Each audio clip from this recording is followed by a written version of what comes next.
بسم اللہ الرحمن الرحیم الصلاۃ والسلام علیک یا رسول اللہ وعلی آلک و اصحابک یا حبیب اللہ۔ اللہ تبارک و تعالی نے زکوٰۃ کا حکم فرض فرمایا ہر اس بندے پر جو صاحب نصاب ہو، جس کے پاس مال موجود ہو اور وہ بندہ سال میں ایک مرتبہ زکوٰۃ ادا فرمائے، زکوٰۃ ادا کرے، تو اس پر اللہ تعالیٰ نے زکوٰۃ فرض فرمائی سال میں ایک مرتبہ۔ اور اسی طرح اللہ تعالیٰ نے قرآن پاک میں بے شمار جگہوں پر زکوٰۃ کا حکم ارشاد فرمایا کہ زکوٰۃ فرض ہے، زکوٰۃ ادا کی جائے، اور ہمارے نبی رحمت علیہ الصلاۃ والسلام نے اس کے بے شمار فضائل بھی بتائے کہ زکوٰۃ سے مال پاک ہو جاتا ہے، زکوٰۃ ادا کرنے سے مال میں برکت ہوتی ہے، اضافہ ہوتا ہے۔ اور اسی چیز کا حکم اللہ تعالیٰ نے قرآن میں بھی بیان فرمایا کہ زکوٰۃ سے مال میں اضافہ ہوتا ہے، زکوٰۃ اپنے مال کو برکت میں بڑھا دیتا ہے، برکت کی طرف لے جاتا ہے، اور جب زکوٰۃ ادا کر دی جائے تو مال میں اضافہ بھی ہوتا ہے اور مال پاکیزہ ہو جاتا ہے۔ اسی طرح اللہ تعالیٰ نے قرآن پاک میں وعدہ بھی فرمایا مال کے اضافے کا، ہمارے نبی پاک علیہ السلام نے فضائل بھی بیان فرمائے۔ اور اسی طرح اگر کوئی بندہ اس بات کی طرف غور و فکر کرے، توجہ کرے، تو وہ یہ دیکھتا ہے کہ اس کے پاس مال موجود ہے، زکوٰۃ ادا کرتا ہے یا نفلی صدقات ادا کرتا ہے، تو اللہ تبارک و تعالیٰ اس کے مال میں برکتیں عطا فرماتا ہے، مال میں اضافہ فرماتا ہے۔ دو طرح کی چیزیں ہیں، ایک تو بندہ دیکھتا ہے کہ اس کے پاس مال میں اضافہ ہوتا جاتا ہے، مال بڑھتا جاتا ہے، مال میں برکت ہو جاتی ہے،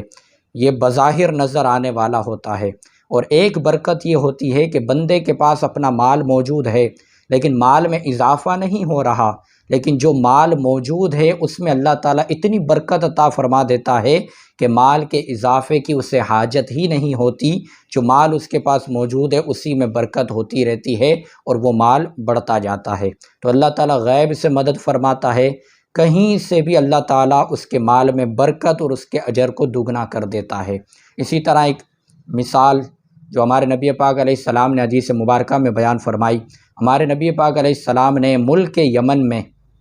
یمن میں حضرت سیدنا معاذ بن جبل رضی اللہ تعالی عنہ کو وہاں کا گورنر یا وہاں کا خلیفہ مقرر فرمایا، اور حضرت سیدنا معاذ بن جبل کا یہ سلسلہ ہمارے نبی کے پاک علیہ السلام کے بعد حضور حضرت ابوبکر صدیق رضی اللہ عنہ کے بعد عمر فاروق رضی اللہ عنہ کے دور میں بھی رہا۔ اور عمر فاروق رضی اللہ تعالی عنہ کے دور میں طریقہ کار معاذ بن جبل رضی اللہ عنہ کا یہ ہوتا تھا کہ وہ وہاں پر اپنے مال زکوٰۃ وغیرہ جمع کیا کرتے تھے، لوگوں سے زکوٰۃ لیا کرتے تھے، اور اس کا 33%، ایک تہائی حصہ مدینہ منورہ میں عمر فاروق رضی اللہ تعالیٰ عنہ کے پاس زکوٰۃ کو ادا کرنے کی صورت میں پہنچایا کرتے تھے۔ عمر فاروق رضی اللہ تعالیٰ عنہ نے ایک مرتبہ ارشاد فرمایا کہ اے معاذ، میں نے تمہیں وہاں کا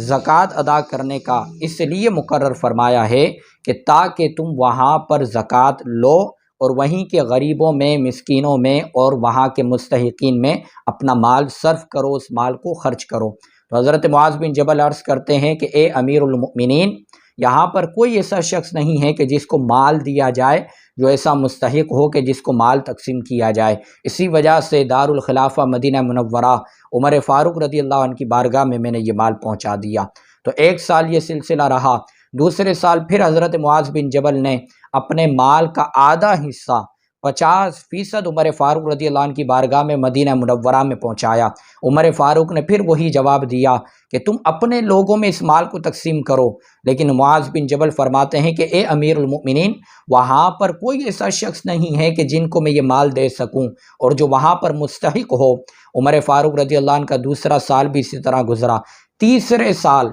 پھر مال بڑھ گیا۔ معاذ بن جبل رضی اللہ تعالیٰ عنہ نے پورے 100% اپنا تمام مال دارالخلافہ مدینہ منورہ عمر فاروق رضی اللہ عنہ کی بارگاہ میں بھیج دیا۔ عمر فاروق نے تیسری مرتبہ بھی وہی حکم ارشاد فرمایا کہ اے معاذ، تم اس مال کو وہیں پر صرف کرو، غریبوں میں، مسکینوں میں، محتاجوں میں۔ لیکن معاذ بن جبل فرماتے ہیں کہ یا امیر المؤمنین، وہاں پر کوئی ایسا شخص نہیں ہے کہ جس کو میں یہ مال دے سکوں، تو سارا مال میں نے آپ کی بارگاہ میں مدینہ منورہ میں پہنچا دیا۔ تو آپ دیکھیے ہر سال مال بڑھتا گیا، معاذ بن جبل ہر سال مال کثرت کے ساتھ اضافے کے ساتھ عمر فاروق رضی اللہ عنہ کی بارگاہ میں پہنچاتے رہے۔ تو یہ زکوٰۃ نکالنے کا فائدہ، یہ زکوٰۃ نکالنے سے اللہ تعالیٰ نے ان کے مال میں ایسی برکت عطا فرمائی، ایسا اضافہ عطا فرمایا کہ وہ ہر سال بڑھ چڑھ کر اور زیادہ بڑھ کر زکوٰۃ نکالا کرتے تھے اور اس کو پہنچایا کرتے تھے۔ تو اللہ تعالیٰ کا وعدہ سچا وعدہ ہے۔ ہمارے نبی پاک علیہ السلام نے جو فرمان،